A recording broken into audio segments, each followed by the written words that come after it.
ये जो क्वेश्चन आपको दिखाई दे रहा है ये बोर्ड परीक्षा 2023, जो बोर्ड परीक्षा 2023 में जो मैथ यानी गणित का जो पेपर हुआ था ना, उसमें पूछा गया है ये क्वेश्चन। ठीक है, तो इससे रिलेटेड एक दो क्वेश्चन और अपन सॉल्व करेंगे, एक के साथ एक तो फ्री मिलना चाहिए ना, वैसे ही। तो आपको क्लियर समझ में आ जाएगा कि आज ऐसे क्वेश्चन बनते कैसे हैं। ठीक है, ऐसे क्वेश्चन पूछता है तो इनका आंसर कैसे करें, समझ के करें, है ना।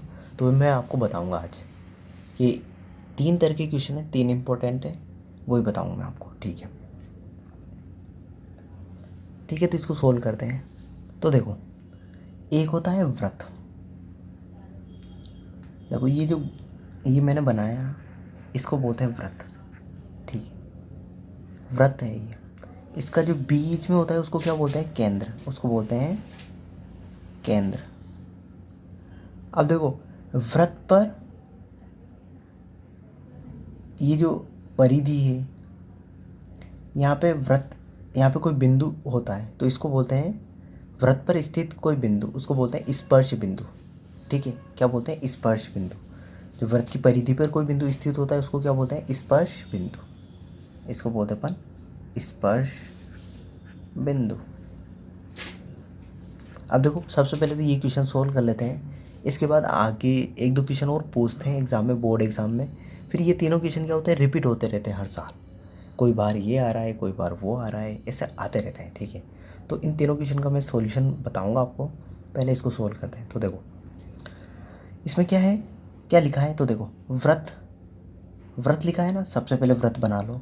तो देखो, मैंने सबसे पहले व्रत बना लिया, इसने लिखा है व्रत, तो व्रत बना लिया। व्रत पर स्थित एक बिंदु, तो व्रत पर मान लिया मैंने, ये व्रत पर स्थित कोई एक बिंदु है अपना ए। व्रत पर स्थित कोई बिंदु ए, तो देखो पहले तो इसने व्रत बोला तो मैंने व्रत बना लिया। पर स्थित एक बिंदु, एक बिंदु ए, इसने बोला नहीं, मैंने खुद से बना लिया। ए से स्पर्श रेखाएं खींची जा सकती है, तो यहाँ ये डॉट डॉट लिखा हुआ है, इसमें भरना है अपने को, लिखना है कितनी स्पर्श रेखाएं खींची जा सकती है। तो इस बिंदु से कितनी स्पर्श रेखाएं खींची जा सकती है, ये बताना है। तो देखो, व्रत, तो ये व्रत बना लिया। पर स्थित एक बिंदु, तो ये बिंदु बना लिया। से कितनी कितनी स्पर्श रेखाएं खींची जा सकती है, तो ध्यान रखना, व्रत पर यदि कोई बिंदु स्थित कर दिया है, पहले से फिक्स कर दिया है, तो इससे केवल और केवल एक स्पर्श रेखा ही खींची जा सकती है। व्रत पर स्थित एक बिंदु से केवल एक स्पर्श रेखा ही खींची जा सकती है, तो ओनली वन, ओनली वन। ठीक है, तो केवल एक स्पर्श रेखा ही खींची जा सकती है। तो ये क्वेश्चन तो क्या है अपना, जब व्रत अपनों को दिया गया है और उस पर एक बिंदु पहले से ही फिक्स किया हुआ है, जैसे ये किया हुआ था ना ऐसे, तो इससे कितनी स्पर्श रेखाएं खींची जा सकती है, तो केवल एक। आई होप आपको समझ में आ गया होगा। अब देखो, दो और क्वेश्चन कैसे बनते हैं वो भी बता देता हूँ। देखो समझो, एक क्वेश्चन ये बनता है कि व्रत पर कितनी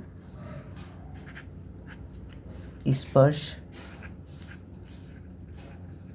रेखाएं खींची जा सकती है, एक तो ये क्वेश्चन बनता है। तो देखो, व्रत, तो व्रत था तो ये व्रत बना लिया। पर कितनी स्पर्श रेखाएं खींची जा सकती है, तो इसमें कोई बिंदु बताया नहीं, बिंदु बताया गया मतलब हर एक बिंदु। तो देखो, ये यहाँ खींचा, यहाँ खींचा, यहाँ खींचा, यहाँ खींचा, यहाँ खींचा, ऐसे खींचा, ऐसे खींचा, तो देखो कहीं पे भी खींच सकते हैं, है ना। अभी तो ये तो और छोटी छोटी होगी तो बहुत सारी हो जाएगी। तो व्रत पर कितनी स्पर्श रेखाएं खींची जा सकती है, तो इसका आंसर हो जाएगा अपना अनंत। क्या हो जाएगा, अनंत, है ना, इन्फिनिटी या अनंत। तो व्रत पर अनंत स्पर्श रेखाएं खींच सकते हैं। देखो, इसमें कोई बिंदु फिक्स नहीं किया था, देखो इसमें तो क्या किया था, व्रत पर स्थित एक बिंदु से, यहाँ पहले से फिक्स कर दिया था एक बिंदु, पर इस पर कोई बिंदु फिक्स नहीं किया। देखो, व्रत पर कितनी स्पर्श रेखाएं खींची जा सकती है, तो अनंत। ठीक है, अब देखो यहाँ पे अगला क्वेश्चन बनता है, एक और क्वेश्चन पूछता है, पहला, दूसरा और तीसरा। तीसरा बनता है कि किसी बाह्य बाह्य बिंदु से व्रत पर कितनी स्पर्श रेखाएं खींची जा सकती है। तो देखो, किसी बाह्य बिंदु से वृत्त पर कितनी स्पर्शरेखाएं खींची जा सकती है। तो देखो, सबसे पहले तो बाह्य बिंदु मतलब बाहर स्थित है। बाह्य बिंदु का मतलब क्या होता है, जो बाहर स्थित है, वृत्त के बाहर स्थित है।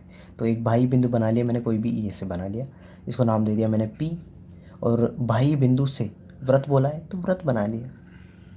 वृत्त पर कितनी स्पर्शरेखाएं खींची जा सकती है।